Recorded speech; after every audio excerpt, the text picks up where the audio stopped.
In the summer of 2019, a retired rancher named Dale Whitfield was clearing brush on his family's land in western Kansas when his tractor blade struck something solid beneath 3 feet of dirt and tangled grass. He expected a rock, maybe an old fence post. What he uncovered instead was a 14-foot pine counter, perfectly preserved under a collapsed tin roof, its surface still etched with the price lists of goods that hadn't been sold in over 100 years. That single discovery kicked off 6 weeks of careful excavation that turned up 20 of the most unexpected, historically significant, and occasionally disturbing relics ever found at a forgotten plains trading post.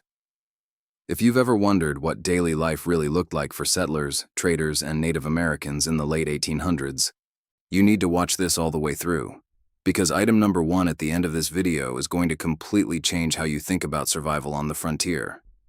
If you're new here, make sure you hit subscribe, because we cover stories like this every single week, and you don't want to miss what's coming next. Discovery number 20 was the first thing Dale's crew noticed once they began pulling back the collapsed roof panels. A dozen glass apothecary jars, still sealed with their original wax stoppers. Most of them held dried herbs, roots, and powders that the local university lab later identified as yarrow, valerian root, and something called bloodroot, which frontier traders sold both as medicine and as a dye. The jars themselves were stamped with the name of a glassworks in Pittsburgh that closed in 1891, giving researchers their first solid clue about when the post had been in operation. 3 of the jars contained substances that couldn't be identified without more advanced analysis, and one of them, a dark amber liquid sealed so tightly it hadn't evaporated in over a century, turned out to be laudanum, the opium-based painkiller that was completely legal and widely sold across the frontier during that era. Finding it sealed and intact was almost unheard of. Discovery number 19 was a leather ledger book, its cover cracked, but its pages remarkably legible. The ledger recorded every transaction made at the post between 1883 and 1887, and what jumped out immediately was the barter system in action. Hunters brought in wolf pelts at 75 cents apiece. Farmers traded corn for iron nails. But the most striking entries were the ones involving credit, extended to customers listed only by first name or by a simple symbol drawn in the margin. Historians who later examined the ledger concluded those symbols likely represented members of the Lakota and Cheyenne communities who traded at the post regularly, and that the credit amounts extended to them were sometimes staggeringly generous by the standards of the day. Discovery number 18 was a hand-painted sign still attached to an interior wall, partially protected from weather by the collapsed roof above it. The sign read, "Guns repaired, teeth pulled, whiskey sold by the glass or jug." It wasn't unusual for frontier traders to offer multiple services, but seeing them all listed together with such matter-of-fact directness gave researchers a vivid sense of just how consolidated frontier commerce really was. The man running this post wasn't just a shopkeeper. He was, by necessity, a dentist, a gunsmith, and a bartender, all at the same time. If you've ever complained about your commute to work, just sit with that for a second. And if you think that sign was wild, wait until you get to item number 14. Drop a comment below right now telling us what the most surprising thing on that list would be for you personally. Discovery number 17 was a cache of more than 200 glass trade beads found in a tin box beneath the counter, the kind that were used extensively in commerce with Native American communities throughout the 19th century. These weren't the cheap uniform beads mass-produced later in the century. These were hand-rolled Venetian glass beads of the style known as padre beads, some dating as far back as the 1840s, which meant they had likely been passed through multiple hands and multiple trades before ending up here. Trade beads like these were currency, prestige items, and diplomatic gifts all at once. Finding them in a plains trading post in such quantity suggested the post was doing significant business with native communities, far more than the typical frontier store. Discovery number 16 was a pair of women's high-button boots, size 5, wrapped carefully in oilcloth and tucked into a wooden crate under the floorboards. The boots were pristine, never worn. Inside one of them was a folded piece of paper with a single line written in pencil. "For Eliza, when she arrives." Nobody has yet been able to identify who Eliza was, whether she ever arrived, or why the boots were left behind instead of sent or carried to her. The oilcloth wrapping suggested they were meant to be preserved, stored with care, waiting. The fact that they were still there more than a century later told its own quiet story about what can happen to carefully laid plans on the frontier. Discovery number 15 was a collection of 47 Buffalo nickels, 31 Morgan silver dollars, and 14 coins that weren't American currency at all. The foreign coins included Mexican pesos, 2 British shillings, and 3 coins from the Hudson's Bay Company, the massive fur trading enterprise that once controlled a territory larger than Western Europe. Hudson's Bay Company coins being found this far south suggested trading networks that stretched far beyond what most people imagine when they picture a lone trading post on the Kansas prairie. Goods, people, and money moved across the continent in ways that were surprisingly complex and interconnected, and this small tin box of coins was a snapshot of that entire system. Discovery number 14 was the one that stopped the excavation team cold when they found it. A hand-drawn map of the surrounding territory, roughly 18 inches square, drawn on what appeared to be treated deer hide. The map showed the post at its center and radiated outward to mark water sources, seasonal trails, cattle crossing points, and, most significantly, the locations of at least 6 other trading posts or stations in the region, most of which have no recorded history anywhere. 2 of the locations marked on that map have never been investigated, and local historians are now working to gain access to the private land where they sit. The map was drawn in at least 3 different hands, suggesting it was updated over years by different people, each adding their own knowledge of the territory.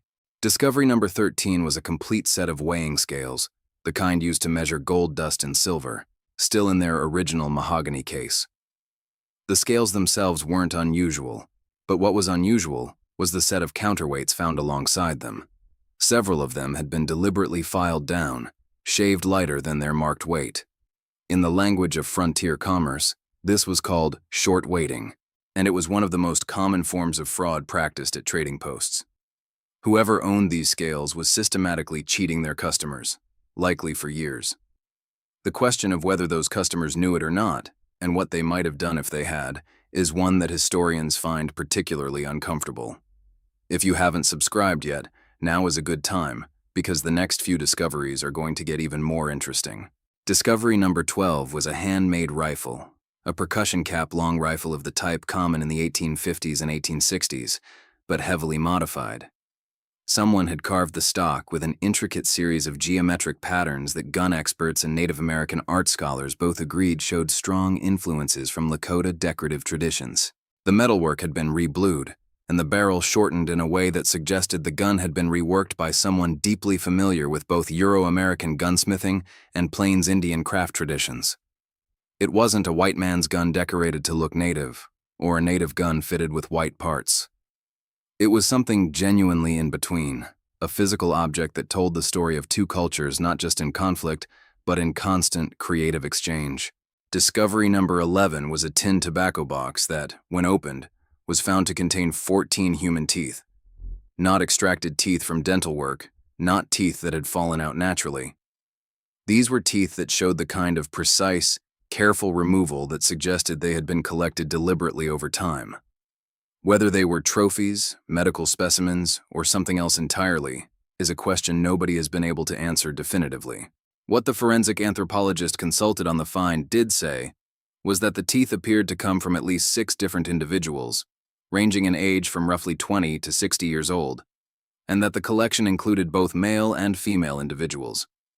It is, to put it plainly, one of the stranger things ever found in a trading post on the American frontier. Discovery number 10 was something almost impossibly delicate to have survived, a deck of playing cards, the faces still legible, wrapped in a piece of silk and stored inside a tin that had kept moisture out for over a century. But these weren't ordinary playing cards. The court cards had been hand-modified, the kings and queens given new faces painted in tiny, meticulous detail. One of the kings bore a face with high cheekbones and long braided hair. One of the queens had been painted to show a woman in frontier work clothes rather than royal robes. 2 of the jokers had been replaced by entirely new cards depicting what appeared to be scenes from the local landscape. Whoever modified these cards spent real time and skill doing it. turning a mass-produced object into a tiny, personalized record of the world they lived in. Discovery number 9 was a sealed tin of hardtack biscuits, the indestructible staple of frontier travel, still edible in the sense that they hadn't decomposed, though the researchers wisely declined to taste them. What made them remarkable wasn't the biscuits themselves, but the tin's label, which bore the stamp of the U.S. Army Quartermaster Corps and a date of 1878. Army-issue supplies ending up at a civilian trading post wasn't uncommon, but the quantity found, nearly 400 biscuits, suggested this wasn't a casual trade or a soldier selling off his personal rations. This was a significant diversion of military supplies, the kind that could have gotten someone court-martialed. Whether the trading post operator bought them, traded for them, or simply found them, nobody will ever know for certain. Discovery number 8 was a glass photographic plate, a dry plate negative of the type used in the 1880s, still intact and processable. When it was developed, the image showed the interior of the trading post itself, likely taken by a traveling photographer who would have charged a small fee for the service. In the photograph, you can see the counter, some of the shelves stocked with goods, and standing behind the counter, a man in his 40s with a full beard and suspenders, looking directly into the camera with an expression that reads as somewhere between wariness and pride. Standing to his right, partially out of frame, is the edge of another figure, shorter, with what appears to be a blanket over one shoulder. The partial figure has never been identified. The man behind the counter has been tentatively identified through the ledger records as one Thomas Albright, believed to have operated the post from roughly 1882 until it was abandoned sometime around 1891. Discovery number 7 was a collection of newspaper clippings, kept in a tobacco tin, all of them cut from papers published between 1883 and 1889. The clippings weren't random. Every single one of them was about one subject: the ongoing legal battles over land rights on the Great Plains, the federal government's efforts to subdivide reservation territories, and the growing conflict between homesteaders and the communities that had lived on that land for generations. Whoever saved these clippings was paying close attention to the political world around them, and doing so with a focus that felt pointed rather than casual. Next to the clippings was a single handwritten note that read, "They will take it all in the end. No signature, no date. Drop a comment below telling us what you think that note means, who you think wrote it, and whether you think they were right." Discovery number 6 was a cast-iron safe, small enough to be carried by one strong person, bolted to the floor in what had been the back room of the post. It took a specialist 2 days to open it without destroying the contents. Inside were 3 things: a folded land deed for 320 acres in a county that no longer exists under that name, a small cloth pouch containing what turned out to be uncut garnets worth several $100s at today's prices, and a letter, written in German, that has now been translated and found to address someone named Heinrich, with instructions to keep the agreement and tell no one about the arrangement with the officers. The letter was signed with initials only. The land deed, the garnets, and the German letter suggest the man running this post had a much more complicated life than the frontier storekeeper he appeared to be. Discovery number 5 was a hand-stitched quilt, folded and stored in a cedar chest that had kept moths and moisture at bay for over a century. The quilt was a log cabin pattern, typical of the era, but sewn into its border in small, careful stitches was a message that researchers only noticed when they examined it under magnification. The message, stitched in thread just slightly darker than its background, read, "Ruth was here, 1885, God help us." The quilt showed signs of having been used and washed many times before it was folded away, and the cedar chest showed signs of having been hidden under floorboards rather than stored openly. Ruth has never been identified. The message was clearly not meant to be easily found, which makes the fact that it was found at all feel significant in a way that's hard to fully put into words. Discovery number 4 was a hand-drawn calendar covering the year 1889, hung on a nail on the back wall. Most of the days were unmarked, but certain dates had been circled or annotated in a cramped, hurried handwriting.